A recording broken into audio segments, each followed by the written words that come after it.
Welcome to another Insider Gridiron Report. I'm Jarret Johnson. I'm joined by the Mighty Joe Yeager. Mighty Joe, man, we've been breaking down the roster since spring ball ended, position group by position group. Now it's time for the defensive line, which, you know what, in most years, really since I can remember, this would be kind of a depressing segment. But it's really not this year. I think one of the strengths, if not the strength of the team and a lot of the veteran core leadership is on that defensive line. Break down some of those standouts for me, Joe. Well, in my opinion, you definitely start with Broderick Washington up front. I mean, I'm going to go ahead and throw it out here right now. I think he's got a very strong chance to be the team's MVP. Yes. And definitely the defensive MVP. I think he's going to be a real force this year. I think he's going to be one of the better interior defensive linemen in the Big 12. Good chance, when it's all said and done, of being a first-team All-Big 12 defensive lineman. He's going to be very, very disruptive on the inside, hard to handle. Very, very tough guy and a leader. So, I mean, that's a huge building block, an anchor right there to build your defense around right there. So that's got to make the defensive coaches very happy to have him in there and knowing they can rely on Big Broderick.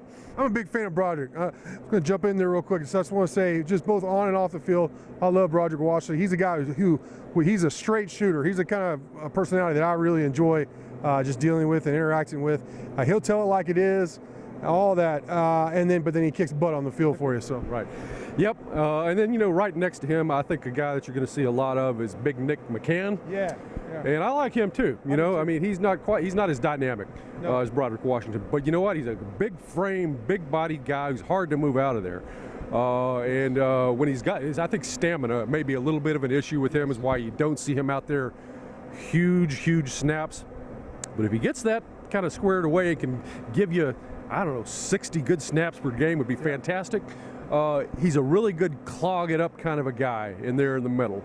He's not going to push the pocket or break it down on pass plays or anything, but as long as he doesn't get shoved out of the way on pass plays and he stays in his lane and sort of contains, then he's doing his job. Yeah. Okay, so I think you got that 1-2 punch in there with those two guys. Yep. Then you got to talk about Eli Howard on the edge there.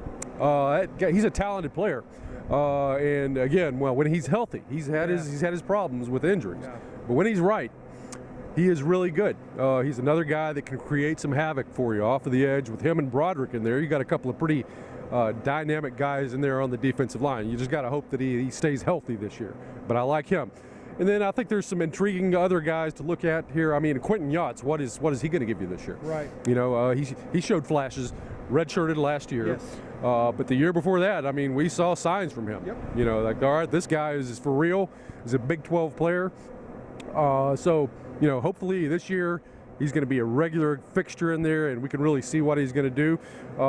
He could give you a kind of pretty good bookend maybe for Eli on the other side.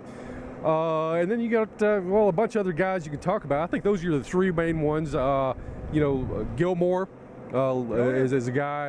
Lonzel. I think he's going to play that hybrid position. Where it'll be mostly kind of a defensive end position. It's still in the defensive line room, so it's valid to talk about. But I think he's going to play, that Raider position, I think it's called, where it's the hybrid outside linebacker and defensive end. So, but he looks good. He's lost a lot of weight from last year. Yep, and another guy you want him to stay healthy. He's been banged up. I think maybe even worse than Howard. Yeah. So, and Mabanastore, don't forget about Nelson Mabanastore coming back. That's right. So, I mean, you got some guys in there. I still think. I'm still like the receiver position. I'm concerned about depth here. I think you've got 5, 6 guys maybe who are legitimate players, but you can't afford to have a lot of guys missing out. So, but if that group manages to stay healthy this year, then they'll be one of the better defensive lines in the Big 12. So you need guys like Houston Miller, who actually showed some flashes inside. You need him to be able to put on and keep that weight on during the season, which is very difficult for some guys, just because you're running around and everything's hard to keep that weight on, like you can put on in the offseason. But if Houston Miller and guys like him can step up, then that'll go a long way towards the defensive line having actually another good season. I thought they were pretty good last year, all in all. I mean, not great, but pretty good. So, Mighty Joe, great stuff from you as always. Thank y'all for watching, and until next time.